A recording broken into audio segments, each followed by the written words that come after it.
Right, here we are. It's episode 6 of the Vinyl Collective. You know, as always, me, Tope, with my co-host, Jon. Yeah, always here. Yeah. How you doing, Jon? I'm good, thank you. Yeah. I think following from last week, we've had. I feel like last week when we were talking about classics and stuff, we've got a lot of flack. I think a lot of people have been very upset about. Some people were big triggered by some of the takes we had. Like, I mean, one guy messaged me like, the Throne. Yeah, like, how could you not think Forces Drive is not a classic? You know what it reminds me of? You know that meme, right? Where that guy is like, that meme where the guy's crying behind the mask, like, it's fine, you're about a classic. And obviously, the other person was laughing. This kind of reminds me of that, where it's like, look, like, that's the thing. I think people don't understand, right? You can have a really good album and it's not a classic. I think I said this the other day. Like, I don't think Grey Area is a classic, even though it's so good. Do you know what I mean? Like, you can have good albums that maybe don't fit the criteria that we spoke of the other week, where it's like, it might not change the game, or, you're already doing something that's kind of already been done. It's like, you did a known thing really well. That's why there's a disconnection, I think, there. People haven't understood look to the criteria, like, were there skips? Does it still pop the way it did then? Because certain albums it does, but with Drake's Take Care, that's where I was. I know. The thing is, I don't know why people are getting so butthurt about that, because the thing about Take Care is a good album. No one's taking that away from you, Drake fans. Absolutely. But the thing is, I think I said this as well, like, there's more of an argument for So Far Gone being a classic than Take Care. And that's not because Take Care is a worse record. It's because if you think of what So Far Gone did for the game, that, in my mind, that has a lot more weighting than the song Slap. If everyone after you made songs like you because of that album, that is a classic to me. Like, even if that's me, it's not about getting it right. It's about changing the game. Yeah, it's like giving a different perspective, and for me that holds a massive weighting to what I find a classic. Yeah, do you know what I mean? Agreed. So, but we plan to keep being controversial. It hit me the thing is, I mean, one guy's literally like, oh, if you listen to Voodoo and you don't find that classic, play this voice note right now. Like, literally, people are going crazy, and it was pretty funny to see. I respect it because Voodoo's a classic. Yeah, Voodoo's a classic. It's a classic. But yeah, so obviously, every week, I'll have to give a little fact about Jon. You know what I mean? Here we go. Here's another one. Yeah. But, what was it last week? Last week was I'm a music snob. Yeah. When it comes to that. But I'm gonna save this one. But okay. Just put a pin in there, guys. Have a little thought in your mind. But this week's spotlight, we had Reason. You might know Reason for the wrong reasons, and that happens sometimes. He was recently on the Breakfast Club promoting his new album. And did you hear this one, Jon, where he was talking about, like, it's girls should kind of applaud or like praise guys for not cheating, and he says it's not the same for women when they don't cheat. What do you think about that? I mean it's dumb, isn't it? It's stupid. It's like it's just classic double standard, isn't it? Like, the guys are out there, they can just kind of, you're like, oh, guys, we're like really, what's the word, like virile, like really sexual, like, oh, we just have all this pent up energy, we just need to like release it. So if we don't do that, they give us a pat on the back. It's not. I think that's the thing. Well, we were talking about, like, Cardi B, the double standard in music. Like, women make those songs just the same way men do, because women like sex just the way that men 100%, do. 100%. So don't be out there saying that, like, men need to applaud when they don't cheat. It's rubbish. No, you know what it is, like, I don't know where this has come during my upbringing, but I definitely try to sympathize when people say some wild. When someone says some wild shit, like, damn, that is fucking wild. But is there something to that? Do you know what I mean? And I think you got to understand, he's speaking from a perspective of a rapper, and I'm not gonna lie. If I knew a girl, right, and she was dating a rapper, and she said her man is faithful, I'll be like, are you crazy? Like, you are fucking stupid. Like, he's definitely not faithful. But I think for someone like Reason, who's obviously in one of the biggest labels in America in terms of hip hop, if he didn't cheat, I'll be like, wow, like, you really aren't cheating. Like, those models backstage did not, like, entice you at all. Like, I kind of get it, but for the regular guy, like, no, I don't think he's a pat on the back for, not And the same goes if, like, you've got a friend that's dating a female rapper or a female pop star. Chances are She's having a lot of she's gonna do the attention same too. thing. Yeah, I don't think it's a guy or girl thing. I think so. He's probably just seen a lot of successful men around him, and like his perspective is like guys that are rap stars. They've got loads of girls around them. Of course, they're gonna cheat. Yeah, exactly. I think obviously, imagine Reason was a regular guy who was dating a rapper. I don't think he'd be like, it's so much easier for girls to not cheat. Like, I think it's the difficulty of cheating or not cheating comes with the options you have. Do you know what I mean? Like, the person with more options, obviously, the more people who are presenting themselves to you, the harder it's going to be, because maybe one of those people you actually find attractive, you got to make that decision or whatever. But yeah, I don't think it's just a thing of biologically this is easier for someone. Like, no, come on, that's rubbish. Do you know what I mean? But then it also, rubbish. Do you know what I mean? It also kind of further concretes the thing I've always believed. Like, as much as I like music and as much as I like artists, you cannot idolize these people, because a lot of them come from half of them are fucking stupid. No, that's no shade. But a lot of them, they live lives that you would never lead, or you just wouldn't respect. Like, if you met some of these people in real life, you'd be like, I actually don't like this person. Do you know what I mean? So you really just have to keep it at that level where it's like, it's just the music. I like their music. You know what I mean? Don't ruin it. Do you know what I mean? Like, it's like, if you like Kanye West, don't listen to that Joe Rogan. Stay, like, you know what I mean? Take it like biohazard. Stay far away. Wear like a hamster suit. Like, do not listen to that interview. Like, don't do it. Like, you just have to keep it separate, because you're gonna start mixing the person with the gift that they've been given, in a sense. Yeah. But music-wise, he's pretty fucking good. He's pretty fucking good. Like, obviously, I think we spoke about, like, you know, Top Dog, like, kind of released the record like as is, and it was already a mixtape he already created. He released it on his label, and given what I've kind of seen in interviews about Top Dog, like, he's very, very meticulous about what the artists put out, and he definitely pushes them to kind of put their best work out. So for him to just be like, you know what, this is fine, that is kind of crazy. Like, and you listen to the album, and it does seem like a well-polished project. It doesn't seem like something that he did by himself.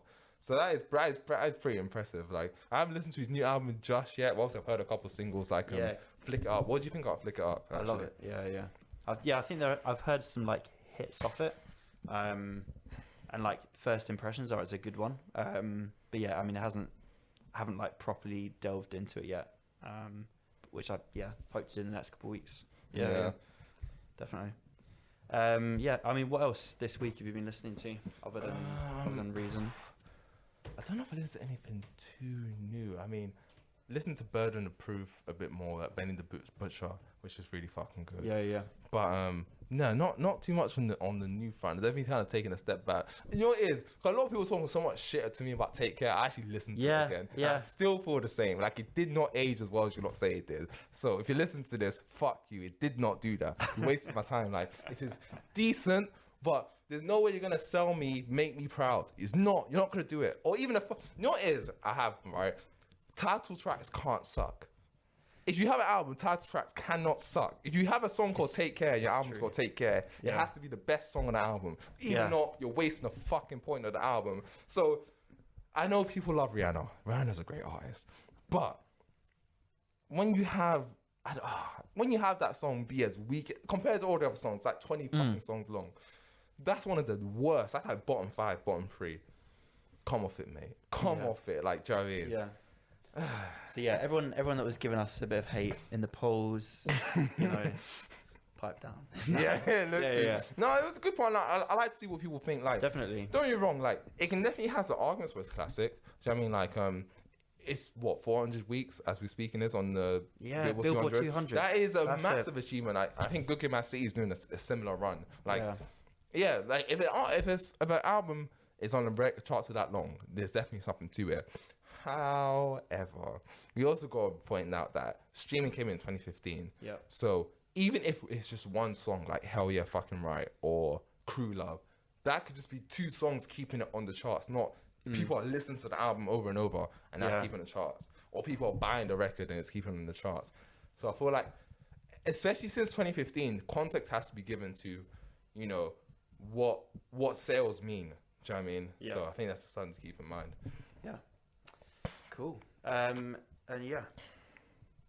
Okay.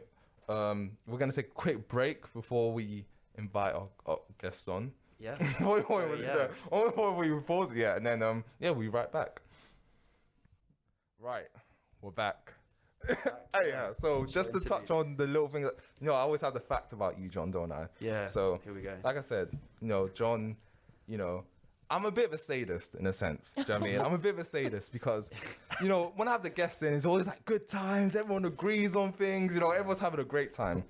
But, I thought today it's kind of like, that scene in Game of Thrones where Cersei's like, I prefer violence. I choose violence and shit like that. Do you know what I mean? So, obviously I have Jon here with us. And one fact about Jon is he thinks Gang is Headie One's best mixtape, or best project, rather.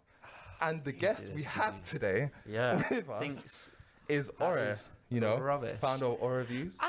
And she is, and she definitely does not think Gang is anyone's best mixtape. You set me up. Oh my god! So guys, expect a lot of boxing matches in this one. Oh my god! So it should be a good one. But introduce yourself to the people. Ore.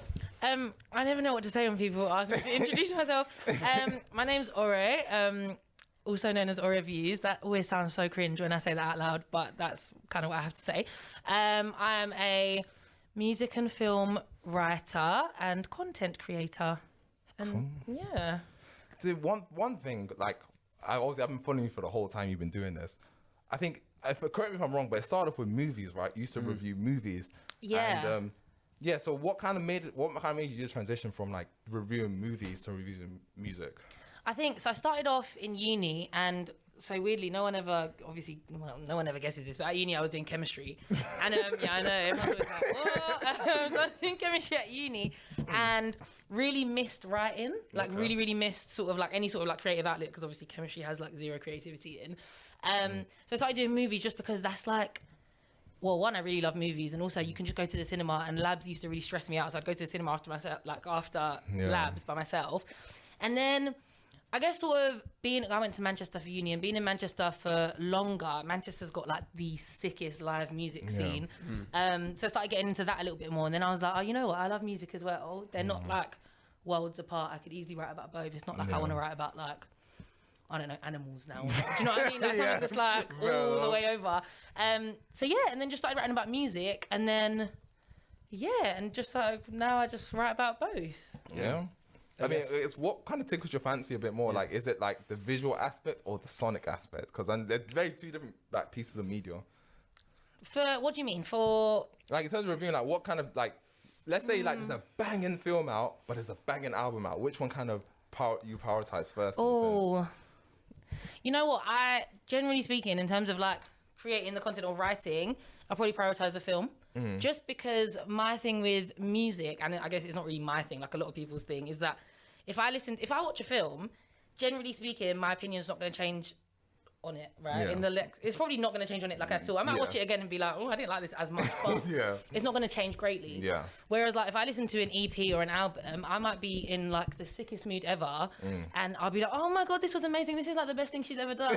And then 3 weeks time, I realize, wow, I didn't even remember she was out. I've never listened to that again. Do you know what I mean? So I think I'd rather write about music a couple weeks down the line or whatever. Yeah. Whereas a film, I'm like, no, it's in the moment. Films kind of have their like buzz time, you know? So I think, that's how I usually go about it. Yeah, and I guess we both like, I mean, myself, I don't know you personally, but like, I kind of got into you seeing like the interviews and stuff with Headie One. Like, what got you into him as an artist to start with? Like, where'd you come across him? What kind of attracted you to his music? Do you know what this is? So I got a younger sister. I was gonna say little sister, but she's not that little. She's 22, I'm 24, so it's not like she's like a baby. But I feel like, so we're really close in age, but she's obviously still a little bit more tapped into younger things just because she's younger, right? So when I was I think we were both in uni at this time, she told me I had not heard of Headie One until, I'm trying to think what song she would have told me about. I can't remember, but it would have been one of the early ones, obviously. And she told me about this song. And she was like, oh, yeah, no, it goes off in all the raves. And you know when you're like, oh, whatever, mate, whatever. Because she always told me about these songs. I'm just like, okay, cool. But then she told me about this one. I can't even remember what song it was. It wasn't a really obvious one, but it was just like, she was just like, yeah, no, it goes off. Like, everyone loves it. Oh, my God, in the house parties. But, I'm thinking, like, you're in first year. Everything goes off in a house party. And then I just started hearing more and more stuff from him. Started hearing, like, the drillers and trappers stuff. And I was like, oh, okay, maybe my sister was onto something here. And then I just thought, like, this is sick. I'm gonna reach out. I feel like I was quite lucky in that I reached out before he like blew. I feel like now my message will get aired. But at the time, he was actually really willing. It was actually quite easy, a lot easier than people think to secure that sit down with him. Yeah, and then just from there, I was like, I think you're really cool, and I feel like anyone that I do an interview with, whether it's like written or whether it's visual, I always want to have a genuine interest in them. I might not be like the biggest fan of your music. I might be, but I might not be. But I want to be interested in why you do something or why you make music the way you do or something like that, you know? So yeah, and then from there I was just like, oh, you're cool. Like, that was one of his first interviews. Yeah, so this was, I had done it.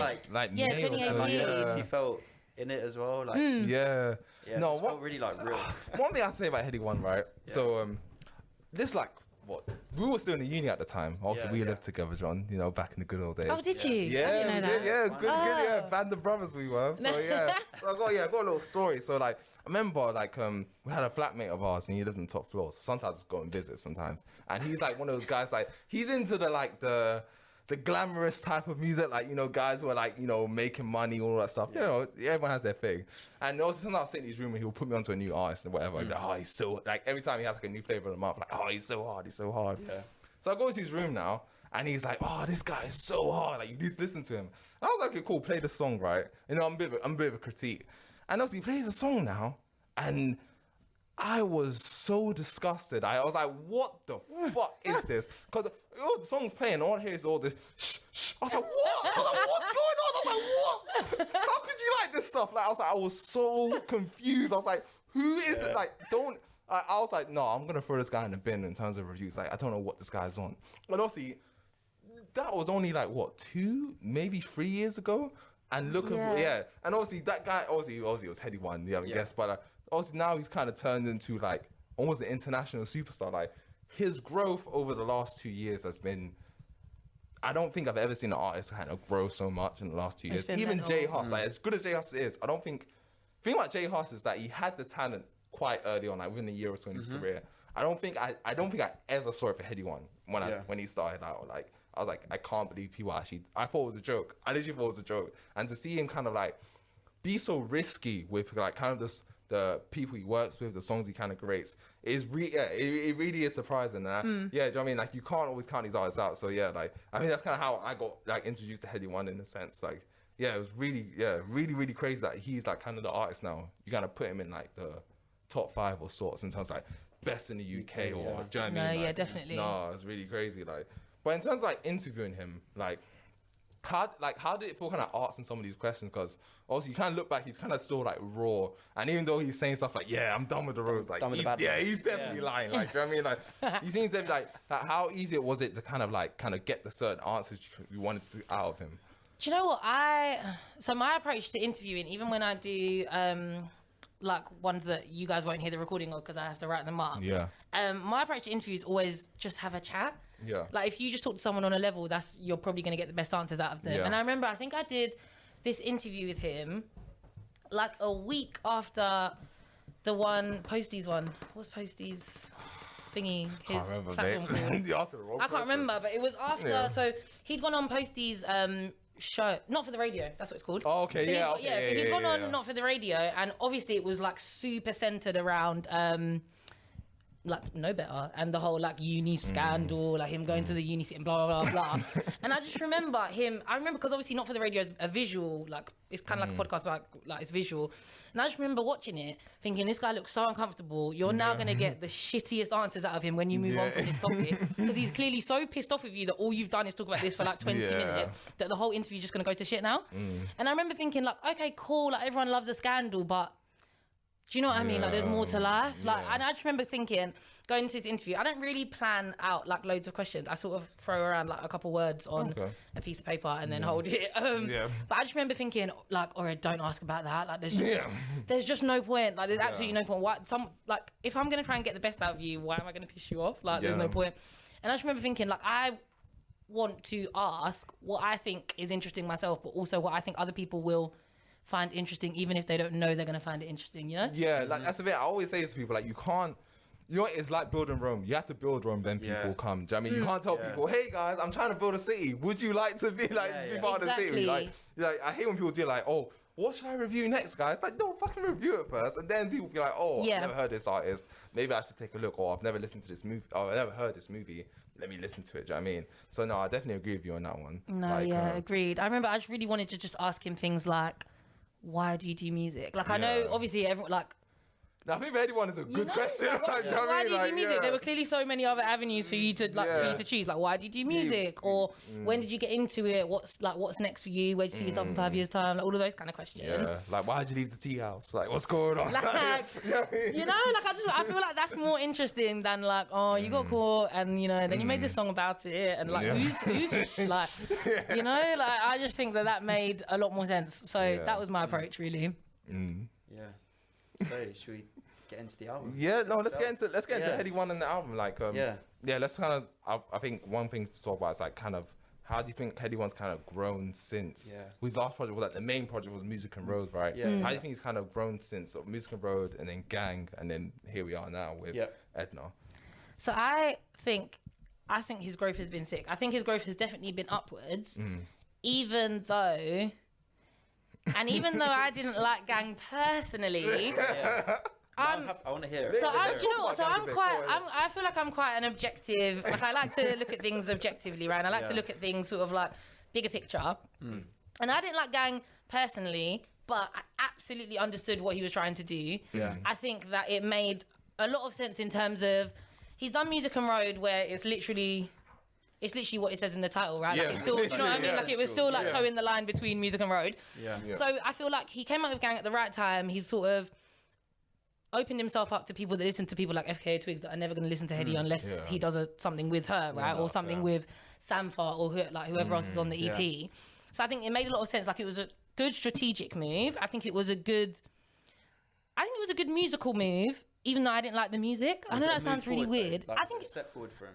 I think so. Okay. I think so. I think that, I think it was a step forward, or it was a leg up. Like it helped. Yeah. Do you know what I mean? Like maybe not like a whole step, but like it was a leg up. I think it did. I can see its value add. I didn't love it though. I'll be honest with you. I really liked.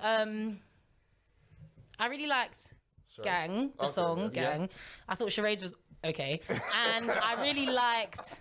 Is it Soldiers with Sampha? That's the last song. But I think I like Sampha on it.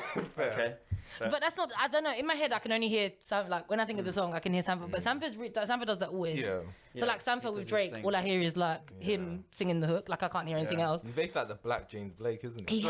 Oh my god! Honestly, it's that like haunting voice thing. So I can't hear anything else. I've seen him live. It's exactly the same. Yeah. So what do you think? I can imagine. Tell me your thoughts on Gang. I love it, but I will say as a proviso, like I admittedly only started listening to like Headie at the start of this year. So then Gang was probably the first thing I heard, and then I went back and listened to the previous projects. How was that? That's so interesting. Weird, because obviously my first like introduction to him was this mixtape where I was looking at like kind of seeing this like experimental like producer, and obviously I guess people listening to listen to other episodes of podcasts know that I love like complete projects where like my preferences where like artists have like sat down and like really like worked and like locked in for a couple months, which is what they did on Gang. Like him and Fred again like sat down for like a month or two and like produced these like really like connected linked songs, and it was pretty like raw and emotional. And a lot of them, like the first song he opens up and he's singing like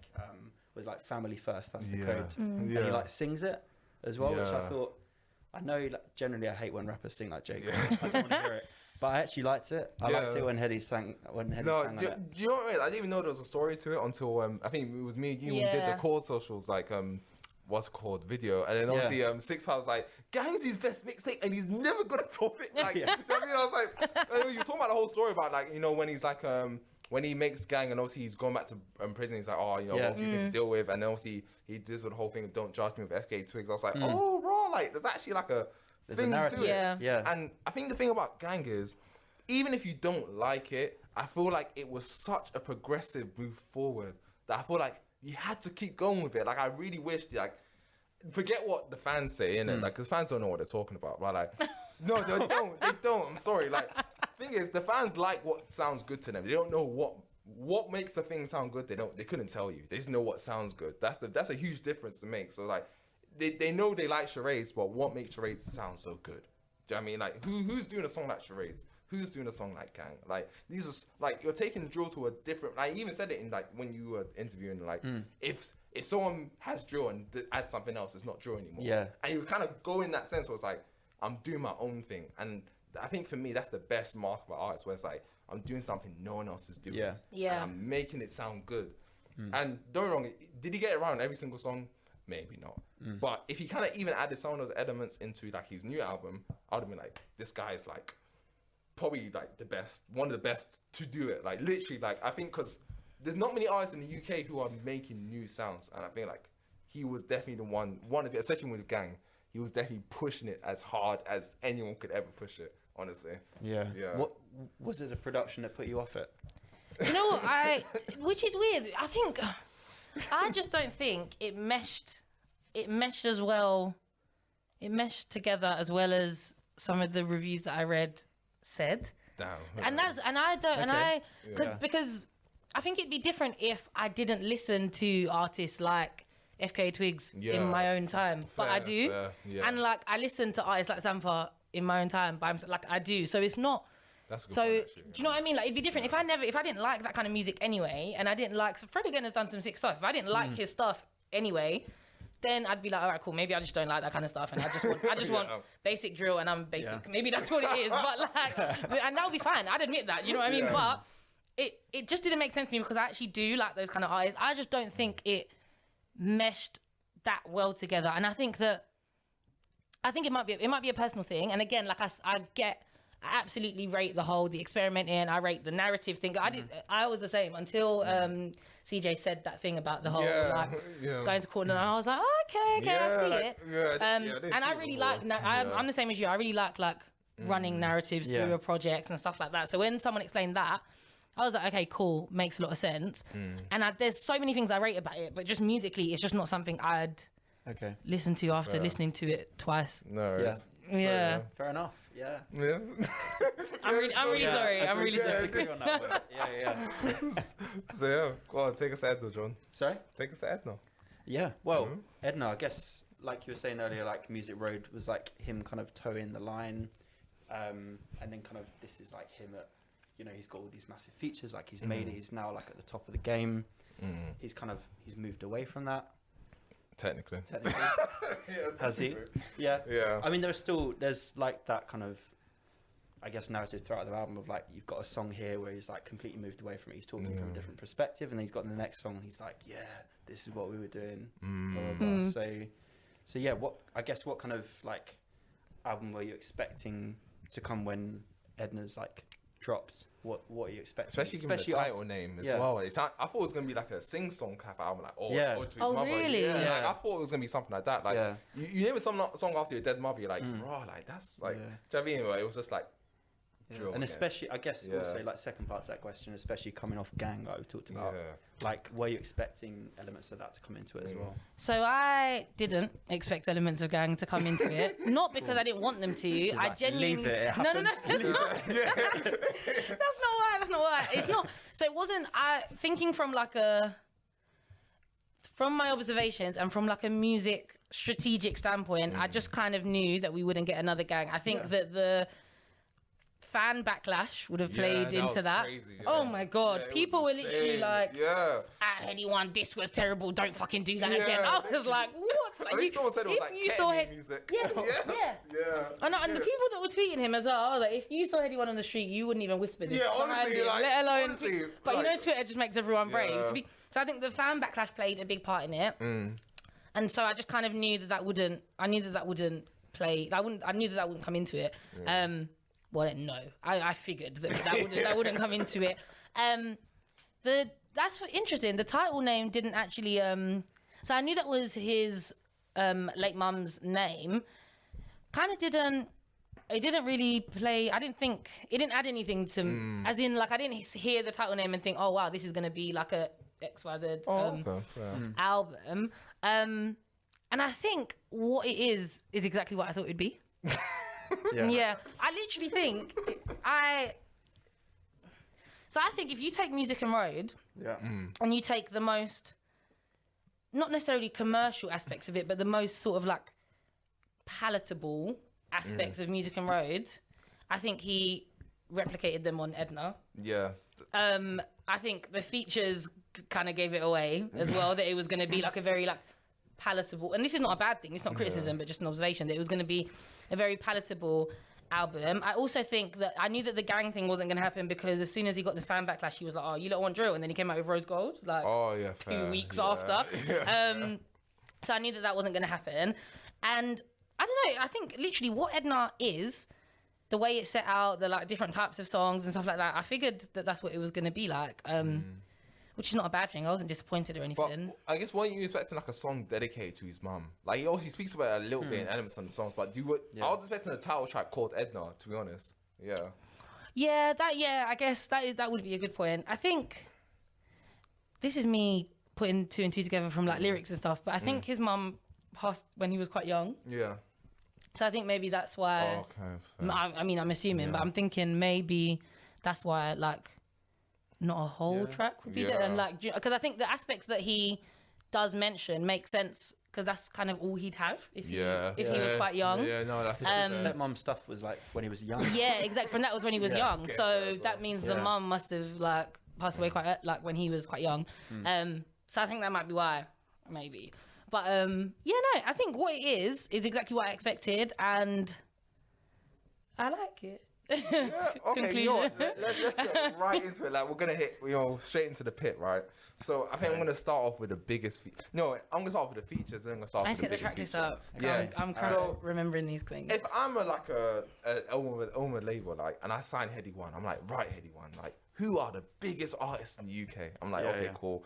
I think it's AJ Tracy. I think it's Storm. Like, D Block Lyric are quite big as well. Okay, cool. Get them on the album. Cool. And it's like, okay, who are the biggest artists in the US, Headie One? Who do you think? I guess Drake, Future. Okay, cool. Get them on the album. Get them on the album. Like, whatever it is, I'm gonna pay it. It's fine. And literally, that's what I think this album is. Like, who are the biggest artists I can possibly get my hands on and throw them on one album? And I think that's what he did here. Do you reckon? Yeah, because this album, this feature list is expensive. Like, come on, like, he's got some huge artists on this. Like, Music and Road was like, okay, maybe the biggest feature was like Nav in terms of Americans. But he's got Drake and Future on the same album, as well as Stormzy, one of the biggest artists in rap right now. Yeah, Drake and Future, definitely, that was definitely like a, to be fair, Drake probably also wanted to. He definitely was cool. Do you know what I mean? Like, literally hitting him up on Instagram or something. But the Drake roasting is coming. But it's coming. But let's get into, I guess, we're all Brits here. Let's get into the biggest Brit feature, which is what's it called? Ain't It Different, right? Yeah. What did you think of that song initially? Initially, I hated it, and I remember listening. No, hate is really strong. Let me not say I hated it. I remember listening to it. So he'd put it out saying that he's dropping a track with Stormzy and AJ Tracy, and I was like, okay, cool. Like, I actually really like Stormzy. Obviously, really like Headie. I actually quite like AJ Tracy. I don't like go out of my way to listen to loads of his music, but when I do listen to it, and his older stuff that was more like grime centric, I guess, I agree. I really liked. So I was like, okay, cool. Like, this could work. Like, let's see what he's gonna do. Saw that it was produced by Fred again, and I was like, alarm bells. Alarm bells. I was like, oh, okay. Toddler T produced as well, right? Yeah. The two of them on it, Yeah, so I was like, okay, cool. Like, let's see.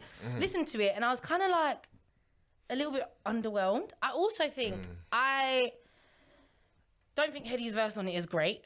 And it's his song. I don't think his verse on it is great. I think AJ actually. Do you know what the style of music actually suits AJ the most out of all of them? Yeah, it felt like an AJ. It felt like an AJ song. It felt like an AJ song for like clubs that play AJ Tracy music nowadays. Do you know what I mean? Like, I don't know. Like, it just felt like that kind of song. Just to add to that, I went to AJ Tracy concert last year actually. And it was full of cat, like literal cat. I'm not even just joking. Like, it was crazy. At Park. He was at Park Life last year. Yeah, it was. The tent was insane. It was, and you know what it is? Me and again one of our other housemates, Emmanuel. I know he listens to this, but we were there, and literally we were right next to the Alex from Glasgow guy. Like, he was in there as well. And literally everyone was off their faces. Like, it was ridiculous. Like, and you know what it is? Because he can do that kind of like like even West 10 as well. Like you can do that kind of like not unts, but you can kind of rap on that beat as well. Gary G inspired But that's stuff. why I actually think AJ Tracey is actually one of the best artists in the UK. Honestly, like I actually think he's pretty talented. You look at, I know he's making a face like, you know what? But honestly, yeah, think about AJ Tracey, right? Think about him. He's like, even if you don't like him, he can still rap. Like this thing, he's very competent at what he does. He's very competent at that. Do you know what I mean? And maybe he doesn't do like, maybe he doesn't go as Grammy as he used to back in the day, but you know, he's still very serviceable. But I think the thing about this track is, you have arguably 3 of the top 5 rappers in the UK. Yeah. This is a massive song. It's a big deal. And it sounds like they all made it separately. Like it doesn't say there's no chemistry. The verses are like, what, 8 bars? Like it's really short. Like it should be like the song that should be like dominating the charts. This was the song for me that felt the most like a cash grab. Yeah. So which is what I mean by like, okay, cool, Future's super expensive, but the song didn't feel like it didn't feel like a cash grab. It felt like Future actually sat down and thought, oh, this cool thing, I'm gonna try it. Do you know what I mean? Like it didn't feel like a commercial, like just get it done kind of thing. It didn't feel like that. Yeah. Drake, it's not. So it didn't. Drake's one didn't feel like a cash. Drake's one felt like Drake doing the Drake thing, right? And also what really helped that song, the Only You freestyle, is that Headie's verse is brilliant. So good. Like it's so good. Like, it's so like even if you hate Drake and you just want to skip to Headie's, it is so good. So I was like, cool, like I'm okay with that. Whereas Ain't It Different, that was the one for me where it was like the label definitely sat down and thought, let's right, get the AJ Tracey's gonna get the fans on side. AJ Tracey and Stormzy certified chart is gonna go up in the charts, like whatever. I think that's the one that I was like, who had the best verse in it? For me, it's Stormzy. I that think, is really hard for me to say because I think everyone who knows me knows I'm not the biggest Stormzy fan. No. What he's like, what do you say something about? Oh, he don't snap on the jet. It's normal. I was like, whoa, that's a bit cheeky. I can't lie. That is a bit sick. I can't lie. But again, with a song with that, like that's a high price tag on that album, feature, and I feel like if you're trying to make UK like a big sound, all of them should have had a responsibility to be like, you know what, let's just like just go in. And the fact that he even made a music video, I was very surprised by that because it didn't seem like they made it together as well. Yeah. So, but again, this is what I mean. I feel like it was literally like, we need to get this out there. Yeah, it's literally. We need to get people listening. So and it worked, do it. right? It works, but there was so much more potential to be had because I do think all of them are very competent rappers, and it just kind of like it's not top 5 song on the album for me, and to be honest, with that kind of list, it should be like one of the best songs on the album. No, agreed. I do think it did sound better to me in the album though, as opposed to a single. I remember when I listened to like the album, because obviously it was released as a single prior to the album dropping. And I remember giving the album a couple of listens, and I was like, you know what? Sonically, I get it a bit more where it is in the album, and like it kind of makes a bit more sense to me. But I agree, it's not like top 5 or anything. Yeah. So you know what? Let's get into it. So we have 2 American features, right? We have actually no, maybe more than that, but 2 main rap features. We've got Drake and we've got Future. The first question I'm gonna pose to you, all right? Because which one do you think Headie One performed the best in, and which feature was the best on each song? So Headie One definitely performed better in the Drake Only You freestyle, and I actually think that the idea of being on a track with arguably the biggest artist in the world right now would mean you have to come hard. So I think that he literally thought, not that like I'm gonna embarrass Drake on a track, but I'm gonna embarrass Drake on a track. Do you know what I mean? Like if I've got the opportunity, like the opportunity to sound better than one of the biggest artists in the world on a track is not going to come around often. So if you get the opportunity, your verse needs to be the best you've ever done. Like, do you know what I mean? Like, it needs to be sick. And I think that that's the energy you get, where it's like, I think you can literally hear that he's like, no, I'm going to do something here. Yeah, like. So I definitely think, definitely the Only You was on another level. Where he was so like, good. He literally goes off for like 90 seconds. Like, it is so good. Like, the wordplay is insane. Like, obviously you've got all the like football references and stuff, but there's a line that he says, and I'm like, oh my god. He says, the Rupert Murdoch oh my line. god, Murder on the Dock like Rupert. I was like, oh my god. Like, that's the thing. Like, people don't appreciate Headie One as a lyricist. Like, he's one of the best lyricists the UK has. Like, 100%. You can't deny that. Like, as much as I love Jay Haas, he's a lyricist as well, but what Headie One brings to the table, it seems effortless. Like, it doesn't seem like he tries. to be honest. Like, yeah, it's amazing. Like, what do you think of the song? Yeah, I thought it was good. I thought that Drake did what you expected to. He's gonna like turn up with like a bag full of like British slang, drop it in. Oh my god, yeah. Over and over again, didn't he? Like, and people love to do the whole like, no, but he's from Canada, and Canada use that slang as well. You know what he's doing, guys. Like, it's actually okay because we know now. We're fine with it. We've accepted it. He does it. It's his thing. Like, so I think in that sense, it was what I expected the first half to be, but I wasn't expecting the second half Headie to go as hard as he did. He put Drake in the box, mate. Like, so good. But like, hear no evil, see no evil. What do you think of that one? No, and then I think Future. I like the idea of you getting a track or set like a beat sent over to you or whatever. I'm not sure how like it came about, but you got the beat sent over to you, or you heard Headie's verse or whatever.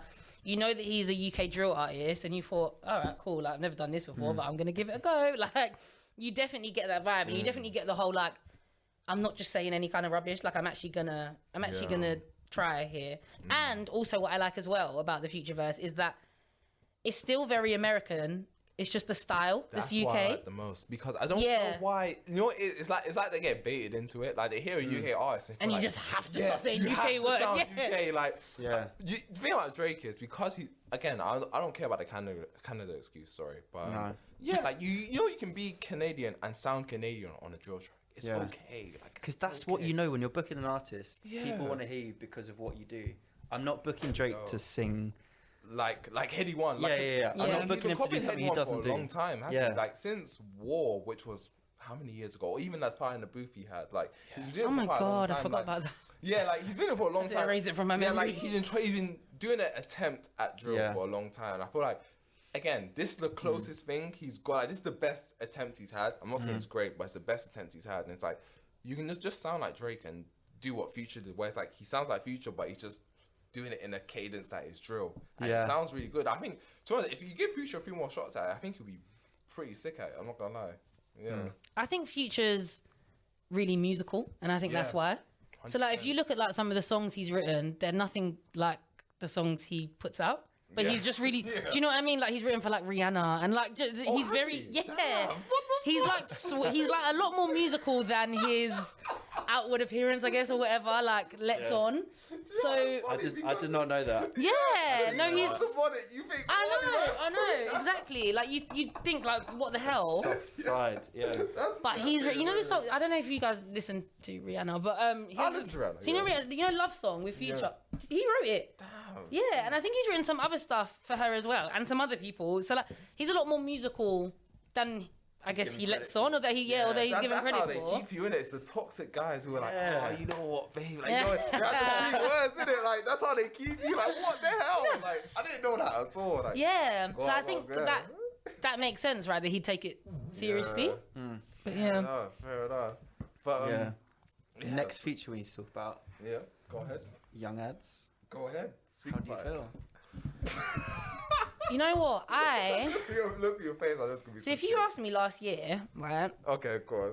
I'd have been like, really like Young Ads, really like TV, like, and I think it's like death by suffocation that I'm just over them now. Like, it's just like I can't hear. Oh my god, I don't know what it is, but like he starts and I'm just like, skip. Like, I just don't want to hear it anymore. But I honestly think I blame them. I don't blame myself. It's their fault. Like, it's too much. It's too much. It's like oversaturation. I can't deal with. I tried to listen to their because you know they released their album same day or same week. Tried to listen to theirs. Listen to the first song, skipped it halfway, and I never do that. First listen, like, why would I do that? But like, I did it subconsciously. I was literally like listening, and I was like, no. I know, so bad. 3 minutes. And then so bad. So I probably got to like a minute and a half, skipped it. Jesus then realised what I'd done, and I was like, shit, like, you're only listening to it for the first time. I murdered that. Yeah, like, what the hell? So then got to the second track, was listening. And then I was just sort of like, oh, I'm switching this shit off, like, going something else. I think that the one with Young Ads is okay-ish. It's just another conclusion. case of like, you know what it is? It's like, it's another case of like, if I've done something really good in the past, people praise me for it for like the rest of the time. I don't know why people have that like mentality. Like, if I do something good once, I'm gonna stick to that. Yeah. You know what I mean? Like, for example, in football, like, you know, if I had a good season, like, you know, Mo Salah had a good, like, 2017 season, I'm just the greatest ever, apparently. Like, what the fuck? Like, Young Adz was good when he was, like, 14. How old is he now? He's like my age, isn't he? Yeah. Like, come off it. Like, this song just exposed him, like, the hardest. You know what it is? You know what the worst, like, abomination about that is? People try to tell me Dirtbag was like a legit MC. Like, sorry, man. Like, no, sorry. No, sorry. I'm not even trying to diss him, but who is begging for a Dirtbag like feature?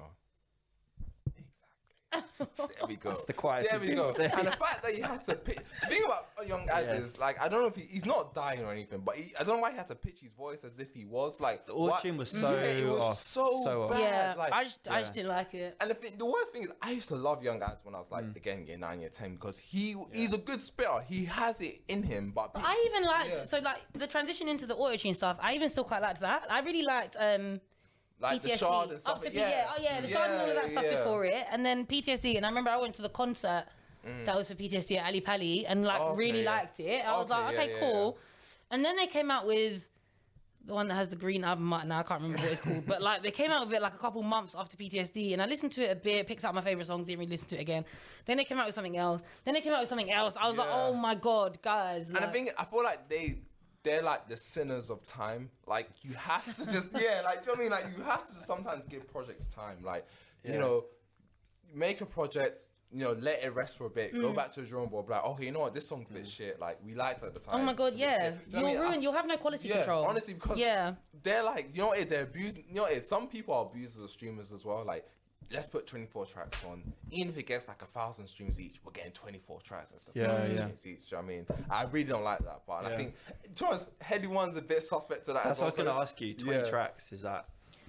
Yeah. Given that there are tracks like the Young Adz and a few others, Do you know what? like, it could have been trimmed. It could have been trimmed. I think that about a lot of music nowadays, but I do think it's the streaming thing. It's why we get like a deluxe version of every album 2 weeks after. That, do you know what I mean? It's definitely it's like streaming manipulation.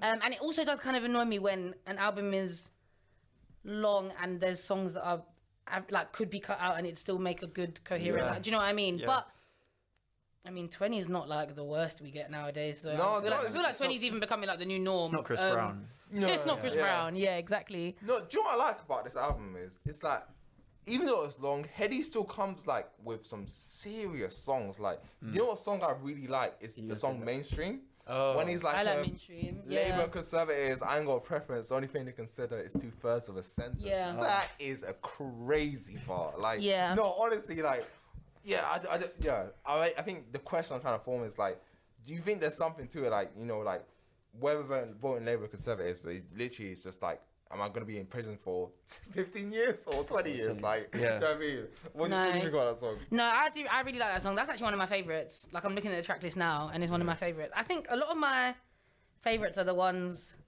without features. Yeah. And I remember looking at the track list thinking, like, I want more without other people. And that's not to say I don't like, because I'm looking at the features now, and I actually do quite like the ones with, and I get their value add. Like, I get even people like... What about H? Oh my god, I love that song. Absolutely. Sit on the way here. It is so good. And H is so good.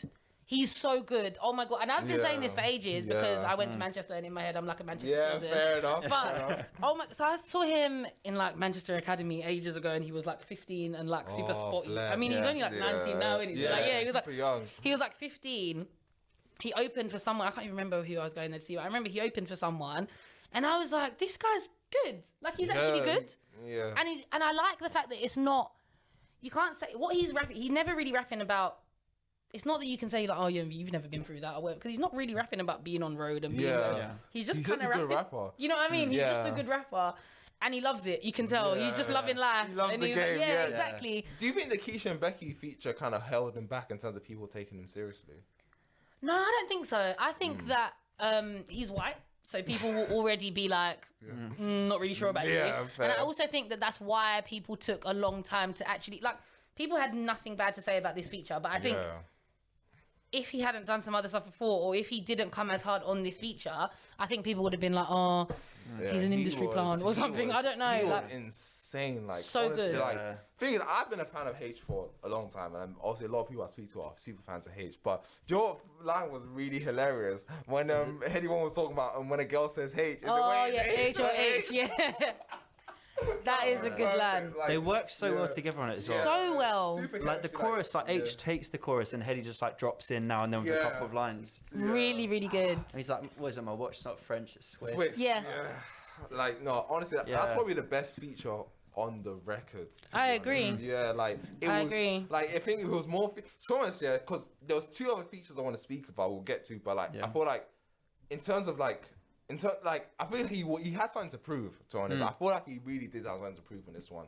And like, compared to, you're competing with people like Skepta and Huncho. Like, I'm not a big fan of him, M. Huncho, but people are massive fans of M. Huncho. Yeah. And to be honest, they both came pretty hard on this record. Like, what song was it M. Huncho was on? But I think M. Huncho actually performed really good. M. Huncho did a bumpy ride. Yeah, that was really good. Yeah. They work really well together. And I think they actually just genuinely like each other. I think that's why it works. Then, do you know what I mean? It's not just like 2 rappers being forced together. They actually like each other. So I feel like it works well. And yeah, Skepta did well. I actually liked his. I really liked the production on Princess Cuts. I think Princess Cuts is so good. Yeah, TSB. Oh my god, TSB and IO together, they're so good. Right, that's the end of part 1 of our EDNA review with Ore. Couldn't give it to you all in one go. There was a bit of technical difficulties whilst recording. You know, these things happen. So yeah, don't worry. Part 2 will be landing next week, where we just further get into the nitty-gritties of the record.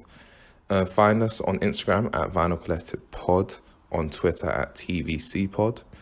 Also check out our playlists Now and Then and Spotlight series, which are both on Spotify on the Vinyl Collective podcast.